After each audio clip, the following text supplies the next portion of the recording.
आज मैं आपसे एक बहुत ही हेल्दी और जल्दी से बनने वाले नाश्ते की रेसिपी शेयर कर रही हूँ, जिसे आप मिनटों में बना लेंगे और बहुत ही टेस्टी है, बहुत क्रिस्पी है। तो चलिए बनाना शुरू करते हैं। यहाँ कुछ सब्जियों को लिया है, आलू, गाजर, फ्रेंच बीन, प्याज और लहसुन। इन सभी सब्जियों की मात्रा 1.5 कप के बराबर है। अब एक पैन में 1 बड़ा चम्मच तेल गरम करें और उसमें लहसुन को भूनने के लिए डाल दें। लहसुन जब भुन जाए तब इसमें हम बारीक कटी हुई प्याज को मिक्स कर देंगे। प्याज को ज़्यादा नहीं पकाना है, बस नरम होने तक ही इसे पकाएंगे। तो फ्रेंड, आप देख सकते हैं कि प्याज नरम हो गई है। अब इसमें हम और सब्जियों को भी भून लेंगे। पहले यहाँ पर हमने फ्रेंच बीन्स को डालना है और उसे भी भून लेना है। इन सभी सब्जियों को फाइनली चॉप करना है।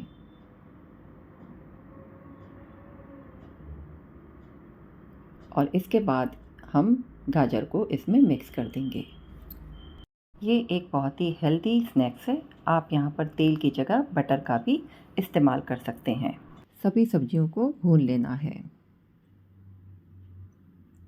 सब्जियाँ जितनी फाइनली चॉप होंगी उतनी ही जल्दी पक जाएंगी और देखने में भी अच्छी लगेंगी। अब इसमें यहाँ पर हम 1 चम्मच नमक डाल देंगे, इससे भी सब्जियाँ जल्दी पक जाती हैं।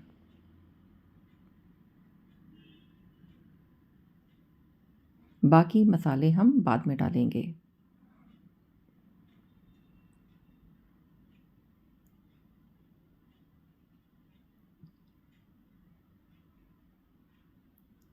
अब इसमें हम आलू को मिक्स कर देंगे और उसे भी हमने नरम होने तक पका लेना है।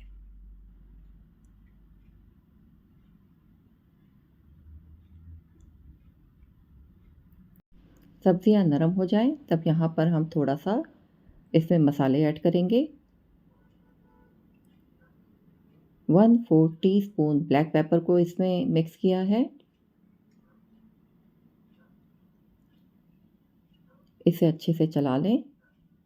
जब भी मसाला डालें फ्लेम को धीमा रखें। अब इसमें हम आधा चम्मच रेड चिली फ्लेक्स को डाल देंगे।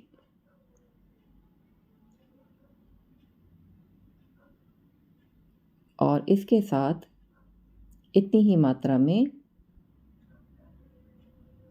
पिज़्ज़ा सीजनिंग को भी मिक्स करेंगे। इन सभी मसालों से इसका टेस्ट बहुत ही अच्छा आता है। तो सब्जियां भी नरम हो गई हैं, मसाला भी इसमें पक गया है। थोड़ी देर के लिए इसे और पकाना है और आप देख सकते हैं ये पूरी तरह से तैयार है। अब यहाँ पर हम इसमें थोड़ा सा मेयोनीज को मिक्स करेंगे। 2 बड़े चम्मच यहाँ पर मेयोनीज डाल दें। इससे बहुत ही क्रीमी टेस्ट आएगा और अच्छे से इसे सब्जियों में मिक्स कर लेना है। तो हमारी फिलिंग तैयार है। अब आगे की प्रोसेसिंग करनी है। एक्चुअली ये हम अपनी नाश्ते की फिलिंग बना रहे हैं। यहाँ पर मैंने 4 ब्रेड स्लाइसेस को लिया है। अब इसके किनारे काटेंगे और उसके बाद पहले हम इसे थोड़ा सा प्रेस करेंगे। ब्रेड एकदम फ्रेश होनी चाहिए। इसके किनारों को हटा लें।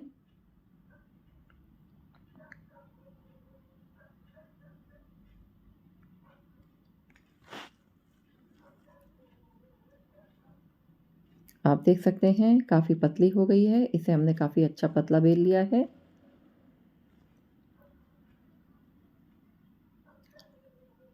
अब एक शार्प नाइफ से इसके किनारों को हटा दें। तो स्लाइस भी तैयार हो गई है। अब इसमें हम फिलिंग को डालेंगे। 1 चम्मच इसमें फिलिंग रख दें और इसे हल्के हाथों से फोल्ड करें।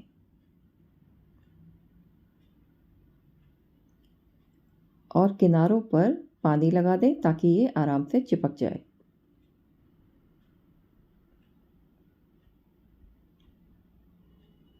और देखिए ये हमारा एक रोल तैयार हो गया है और इसी तरह से हम बाकी के ब्रेड रोल तैयार कर लेंगे।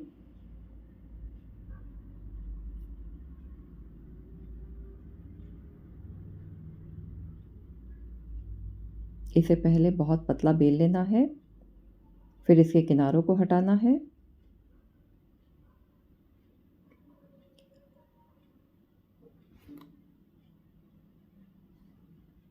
और फिर इसमें फिलिंग डाल करके हमने बंद कर देना है। पहले चाहे आप किनारों पर पानी लगा लें और उसके बाद फिलिंग को डाल करके इसे बंद कर दें। तो इसी तरह से सभी ब्रेड के पीसेस को तैयार कर लेना है। फ्रेंड्स, आपने देखा ये कितने आराम से और कितने आसानी से तैयार हो गया है। अब एक पैन में थोड़ा बटर डालकर उसे पिघलने दें। जब बटर अच्छे से मेल्ट हो जाए तब उसमें हम ये सभी रोल्स को डाल देंगे। यहाँ पर हम बटर का इस्तेमाल करेंगे क्योंकि इससे बहुत ही करारापन आता है और ये रोल्स बहुत ही करारे बनते हैं, बहुत क्रिस्पी बनते हैं। अब इन्हें चारों तरफ से सेक लें। आप देख सकते हैं कितने अच्छे सुनहरे सिके हैं। ज़्यादा इसमें तेल का इस्तेमाल भी नहीं हुआ है और इस तरह से इसे उलटते पलटते चारों तरफ से सेक लें और जब ये सिक जाए तब इसे अलग प्लेट में निकाल लें और अपनी मनपसंद चटनी या डिप के साथ इसे सर्व करें। तो फ्रेंड्स, अगर आपको मेरी ये रेसिपी अच्छी लगी हो तो इस वीडियो को लाइक और शेयर करें, कमेंट भी करें और मेरे चैनल को सब्सक्राइब करें।